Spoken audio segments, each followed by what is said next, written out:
Hi everyone, it's Mr. Grest and welcome to lesson 6 on this unit 4 subject, and this is the last one we're going to do. In this one we're going to look at the term balanced diet, see what a balanced diet is and how an average person or a non-performer would differ from a performer doing either a power sport or an endurance sport, and then we need to explain why there will be a difference in those. Now, I'm sure many of you are familiar with the Eat Well plate. It was displayed in the school canteen. And what the Eat Well plate does is tells us what our dinner should be composed of. So obviously we should be eating each of our meal comprised of different parts. So the greens, the fruit, the veg, the nuts, the carbohydrates, a bit of dairy in there, some fats and some protein. And we're going to look at a little bit more detail now about how the balance of that can change from a non-performer to different performers. Right, looking at the suggested macronutrient intake, the vast majority of the foodstuffs we should be eating are carbohydrates, taking up about 55% of our intake. Fats, remember we need fats for insulation, for energy, that takes up about 30% of our intake, whereas protein for repair and recovery takes up about 15%. So this is like the average suggested person. If we move on to an endurance athlete, so a marathon runner, a Tour de France cyclist, a triathlete, you can see that the carbohydrate intake is increased massively. So 65, maybe 70%, because remember, endurance athletes need lots of carbohydrate to power the fuel as they're moving. And the fat is reduced, because again, an endurance athlete doesn't want excess body fat, so they want to lose body fat, so they're not carrying excess weight. They still want to maintain the protein, because post-race or post-training session, they do need to recover their muscles. If you then compare this now with a power athlete, so maybe a weightlifter or a sprinter, you can see that the carbohydrate is sort of back to normal, around about 50-55%. Fats, again, lower than the average person, but protein has significantly gone up. Because remember, power athletes, they will cause much more damage to their muscle during their event. So they do need to take protein in order for them to repair the muscle. And that protein is strongly recommended that protein shakes or protein supplementation would go in after the event. So once they finish their session, they take a high protein meal to help start repairing the muscle. Right, we'd now like to have a go at worksheet 4.6 in your book, which looks at the balanced diet. So from what we've just done, if you can look at what a non-performer, that average performer, you can shade in how many carbohydrates, how many fats, how much protein they should have. And then if you do the same for the performer, now with the performer, make sure you specify whether it be a power athlete or whether it be an endurance athlete.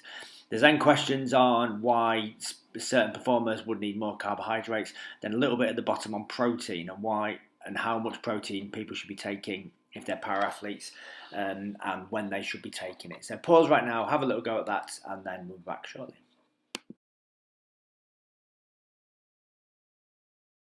Right, another dietary aspect we need to look at for certain performers is this thing called carbohydrate loading, and it's something that will be used by an endurance athlete.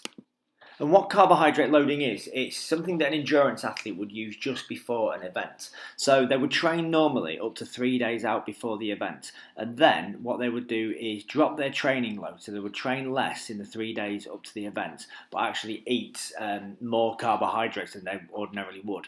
And the aim of doing that is because when they're not training as hard, they're not using as many calories, but they're eating many carbohydrates, but they're eating an excessive amount of carbohydrates.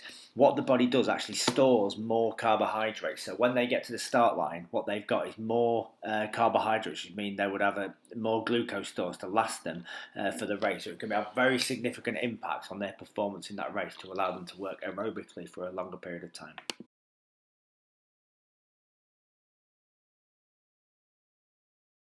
Again, to put your knowledge of carbohydrate loading to the test, what we'd like to do now is get to worksheet 4.7. And again, pause the video and see if we can explain what carbohydrate loading is, what happens in the days leading up to the event, and then why there's an increased amount of carbohydrates stored, and what impact it has on the performance of the athlete.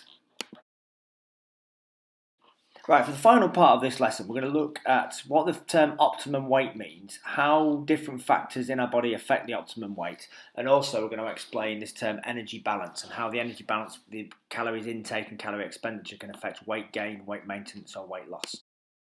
Right, optimum weight is the weight you should be in relation to your sex, your biological sex, the height, the muscle girth, and the bone structure. And then what we need to know is how gender, height, muscle girth, and bone structure can affect someone's height. Now, with gender, males tend to be bigger than females, tend to be like taller and larger than females, have a larger skeleton. And for that reason, you would expect a male to have actually a higher weight than a female on average. Now, height, again, the taller you are, the bigger your skeleton is going to be. Therefore, a taller person you would expect to be heavier than a shorter person. And with muscle girth, that affects how much weight we do, because obviously muscle is quite heavy. So the more muscle that a person would have, again, would affect how heavy they are. And once again, back to the gender thing, males tend to be slightly more muscular than females. And then the bone structure will be the size of the bones and the density of the bones. And again, it's another male thing here. Males tend to have much denser bones than females, which again increases the weight. Now, the story in the news at the minute is the transgender debate in rugby. And the World Rugby Union have kind of outlawed transgender females, so people who were born biologically male and then transition to be female. They've actually been banned from playing rugby union for many of these reasons, because if you go through puberty as a male, testosterone is like a key driver in the male development, and it increases mass, it increases height, it increases muscle mass, bone structure.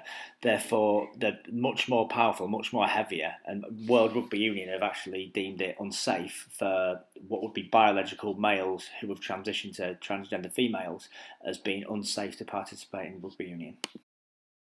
Now, as a brief summary, you can pause it on this slide, and worksheet 4.8 is where you're applying this knowledge. So here's more knowledge. So again, pause it here, have a go at worksheet 4.8, where you're given some scenarios to talk about the optimum weight of different athletes using these 4 criteria as a benchmark. Now, the final part of this looks about the energy balance, so how many calories we are taking in through food and how many calories we are expending through exercise. And we need to know how the difference in quantities of those would affect where we are. Now, if we eat as many calories as we expend, then our scales would be level, and that would mean we will maintain the current weight we're on. So if you want to maintain your weight, you need to kind of monitor what's going in, monitor what's going out, and make sure there's balance.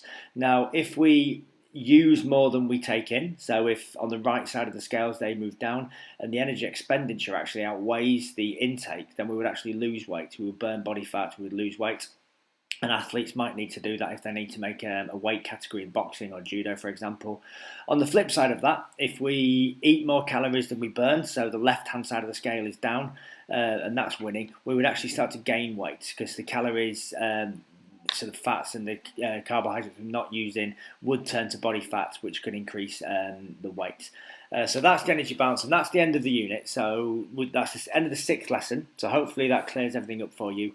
Make sure you use the GCSE PE success criteria to see exactly what you need to know for each part of it. And as ever, if you're not sure on anything, please email your teacher. Thanks for listening. See you soon.